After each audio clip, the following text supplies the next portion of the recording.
लखनऊ से। राधे राधे महाराज जी, आपके चरणों में कोटि कोटि प्रणाम।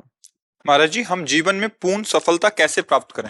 अरे जिंदगी का ही भरोसा नहीं, शाम तक जियोगे कि नहीं जियोगे, क्या ज्ञान की बात है।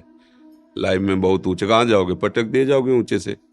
जहां भी ऊंचे चढ़ोगे पटक दिए जाओगे। माया काम ऊंचे से नीचे पटकना। छोटे बन जाओ, कभी नहीं पटके जाओगे। भजन से क्या होता है जानते हो? छोटा बना जाता है। तृणादपि सुनीचेन। आप कोई पटक के दिखावे, मान लो आप सीधे चित्त पड़े हो, अब सब कौन चित्त करेगा? पहले चित्त राधा राधा राधा, आराम से सो जाओ। अब तो तुम्हारी इच्छा है कि हम ऊंची पर चढ़े, तो फिर बहुत अच्छी पकड़ होनी चाहिए, नहीं फिसल गए तो गिरोगे, हड्डी हड्डी टूट जाएगी। ये ऊंचाई की चाह ही मतलब उसको नष्ट कर देती है। और दैन्य होकर भगवान का भजन करते रहो, वो जहां पहुंचा देंगे वहां से गिरने का चांस नहीं होगा। समझ रहे हो ना? हाँ, यही तो माया का खेल है। वो सबसे बड़ा बनना चाहता है, हर क्षेत्र में बड़ा बनना चाहता है।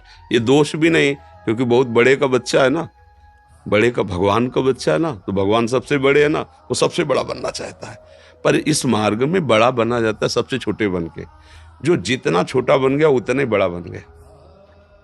मतलब सच्ची बात समझो, आप अपने को छोटा समझकर अपने को सबसे, तो आप देखोगे सबके पूज्य बन जाओगे। और जब सबसे बड़ा कर, तो क्या है इसमें गलती क्या होती? हमारा अहंकार पुष्ट होता है। वो अहंकार का काम है नाश करना, पतन करना। ये बड़ा कष्टदायक अहंकार है। तो हम लोग समझ नहीं पाते, दुश्मन को सपोर्ट करते हैं, वही हमें मार देता है। दैन्य होने से क्या है? अहंकार नष्ट होता है। और जहां अहंकार नष्ट हुआ तो भगवान की कृपा का पात्र बन गया, फिर सर्वमंगल हो जाता है। बात ऐसी है बच्चा। भगवान से ये प्रार्थना करो कि आप जैसा भी बनाओ, जो भी बनाओ, आप अपना बना लो। सबसे बड़ा पद है भगवान का दासत्व। हम किसके हैं? भगवान के हैं। तो माया किनके? भगवान के। तो जो अंग रक्षक खड़े होते हैं वो सब चेक वाले खड़े होते हैं।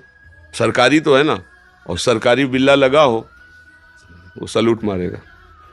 चेकिंग की जरूरत नहीं है। उसके साथ जो, उसकी भी चेकिंग की जरूरत नहीं। वो एक बस इतना कहने की जरूरत, ये बात है। हाँ, पर उसका जहां जिससे मिलने जा रहा है, अंगरक्षक को पता है कि हाँ बहुत मिलता जुलता बैठता है, तब कहने मात्र से नहीं होगा। ऐसे ही जब आप भगवान से मिलते जुलते हो तो माया फिर चेकिंग बंद कर देगी। आप फिर आप जिनको चाहो ले जा सकते हो। संत जनों के पास जो जुड़ते हैं ना, संत जन डिब्बा हैं, अगर कनेक्शन हटा दो तो डिब्बा चलेगा क्या? इंजन है आचार्य भगवान, पर इंजन में इतने लोग नहीं पार होते जितने डिब्बा में पार हो जाते हैं। इंजन में 2-4 लोग बैठते होंगे और डिब्बा में सैकड़ों बैठते हैं, और पावर डिब्बा में बिल्कुल कुछ नहीं है। अगर कनेक्शन इंजन से कर तो वही खड़ा रहेगा, नहीं खड़ा रहे, लेकिन इंजन से ज्यादा लोगों को वो यात्रा तय कराता है डिब्बा। और डिब्बा का प्रधान कार्य क्या होता है? इंजन से कनेक्शन बनाए रखना। इंजन है भगवान और हम सब है डिब्बा, है ना।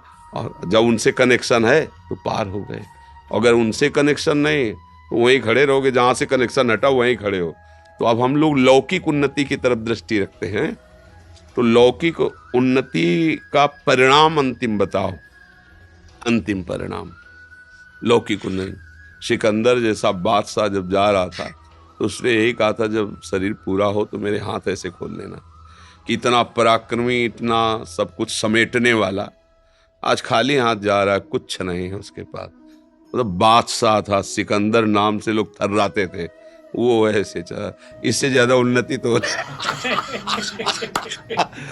रावण जब चलता था ना तो धरती कांपती थी। चलत दसानल डोलत अवली। और उसकी खोपड़ियों में जैसे फुटबॉल में लात मारा जाता ना, बंदर ऐसे लात मारते थे। तब मंदोदरी जी ने कहा, राम विमुख अस हाल तुम्हारा, रहा न कोकुल रोवन। तेरी छाती पे बैठ के आंसू गिराने वाला नहीं रह गया कोई। क्यों ऐसा हाल तेरा? इसलिए हुआ कि तू भगवान से विमुख था। तो भगवान से विमुख होने पर तो कोई भी उन्नति, उसका परिणाम क्या है? अगर हम भगवान के हैं तो हमारी बहुत बड़ी उन्नति क्या है? ये जीवन जैसे बने वैसे कटेगा, लेकिन अंत में हम भगवान के पास जाएंगे, अपने प्रभु से मिलेंगे, हमारा जन्म मरण छूट जाएगा, सदा सदा के लिए परमानंद में। और इसी जन्म में उसका लाभ देखने को मिलता है। एक बेपरवाही आती है, एक मस्ती आती है, एक भरोसा होता है। बहुत बड़े भगवान हमारे साथ है ना, उनका हम नाम जप करते हैं, उनके भरोसे पे हैं। और आज तक भगवान ने कभी किसी का भरोसा नहीं तोड़ा। आश्चर्य में उसके जीवन में घटनाएं घटने लगती जो भगवान का भरोसा कर लेता है। एक बार भाई जी महाराज गीता वाटिका में थे, तो तत्काल एक तार आया, गांधी जी के परिकर के उनके भतीजे आज सब वो गोरखपुर से निकल रहे थे, वो भूखे थे। तो उन्होंने भाई जी को तार से सूचना दी कि कुछ ही समय में हम स्टेशन पर पहुंचने वाले हैं, यदि हमारी भोजन व्यवस्था हो जाए तो हम मतलब अच्छा हो। भाई जी के पास तार पर भाई जी ने कहा कि 2500 लोगों का भोजन तत्काल, और भाई जी बड़े अकिंचन भाव से रहते थे, कैसे हो सकता, मतलब कैसे हो सकता है, तुरंत कोई ऐसा तो नहीं जादू करे। तो उनका जिनके भरोसे उन्होंने तार भेजा वही व्यवस्था करेंगे। चर्चा हो रही थी कि एक खड़खड़ा में सब बड़े बड़े पात्रों में खीर पुआ सब लदा हुआ आया। बोले भाई जी, किसी का नाम लिया सेठ का, उनके आज संत सेवा थी तो उनका पहले गीता वाटिका भेजो। तो पहले पहले सब आया है। बोले कितने आदमियों का है? बोले लगभग 50 आदमियों का है। बोले यही खड़खड़ ले चलो, स्टेशन ले चलो।